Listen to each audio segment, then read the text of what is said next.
আওয়ামী লীগ যখন ক্ষমতায় থাকে মানুষের প্রত্যেকটা অধিকার নিশ্চিত করে, দল মত নির্বিশেষে।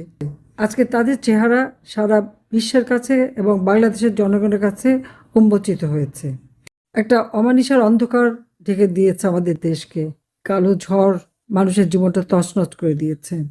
দেশের অর্থনীতি ধ্বংস, সামাজিক নিরাপত্তা ধ্বংস, দেশের মানুষের জীবনের নিরাপত্তা যারা কেড়ে নিয়েছে, যত জঙ্গি সন্ত্রাসী খুনি তাদেরকে কারাগার থেকে মুক্ত করেছে, আর আমাদের অগণিত আওয়ামী লীগ নেতাকর্মী তাদেরকে গ্রেপ্তার করে তাদের উপর অমানবিক অত্যাচার নির্যাতন চালাচ্ছে।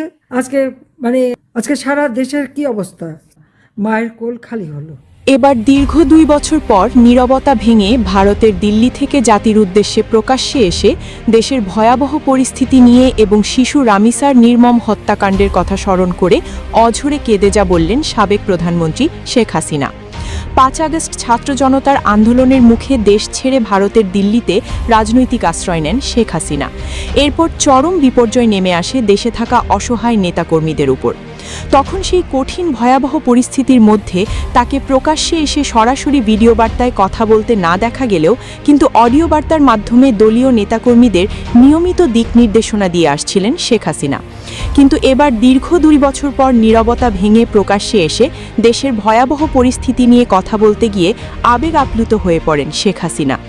বক্তব্যের এক পর্যায়ে কান্না জড়িত কণ্ঠে তিনি বলেন, আজ আমার সাজানো গোছানো দেশটাতে এক কালো ছায়ায় ঢেকে গেছে।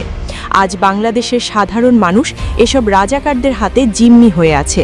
আজ সামাজিক নিরাপত্তা নেই, কথা বলতে ভয় পাচ্ছে মানুষ। আমার হাজার হাজার নেতাকর্মীদের অমানবিকভাবে নির্যাতন করে হত্যা করা হচ্ছে। এরপর শিশু রামিসার প্রসঙ্গ তুলতেই অঝরে কেঁদে ফেলেন শেখ হাসিনা। তিনি আরও বলেন, আজ একটি ফুলের মতো নিষ্পাপ শিশুকে ধর্ষণের পর গলা কেটে হত্যা করা হয়েছে। মায়ের কোল খালি হলো। আজ রামিসার মতো এরকম কত অসহায় রামিসার বাবারা তাদের মেয়েদের ধর্ষণের বিচার পাচ্ছেন না। ধর্ষণকারীদের নামমাত্র গ্রেফতার করে সেসব অপরাধীরা আবারও বুক ফুলিয়ে জামিনে জেল থেকে বেরিয়ে যায়। বিচার ব্যবস্থা আজ কতটা নিচে নেমে গেছে। আজ আমার বাবা দেশের জন্য জেল জুলুম অত্যাচার সহ্য করে এই দেশের মানুষের জন্য রাজাকারদের হাতে শহীদ হয়েছেন। আজ আবারও রাজাকারেরা মাথাচাড়া দিয়ে উঠেছে। তাই এদের নির্মূল করতে হবে। এই দিন আর বেশি নাই।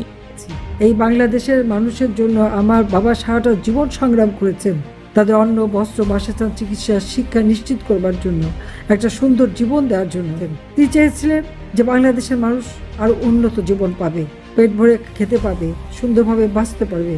আর সেই লক্ষ্য সামনে নিয়ে, দুঃখী মানুষের মুখে হাসি ফোটাবার লক্ষ্য সামনে নিয়ে সারাটা জীবন জেল জুলুম অত্যাচার সহ্য করে তিনি এই দেশ স্বাধীন করে দিলেন। যুদ্ধ বিধ্বস্ত দেশ গড়ে তুলে বাংলাদেশকে স্বল্পোন্নত দেশে উন্নীত করে গেলেন। আর তখনই আঘাত আসলো। এই দিন বেশি দিন নাই, এটা হলো বাস্তবতা।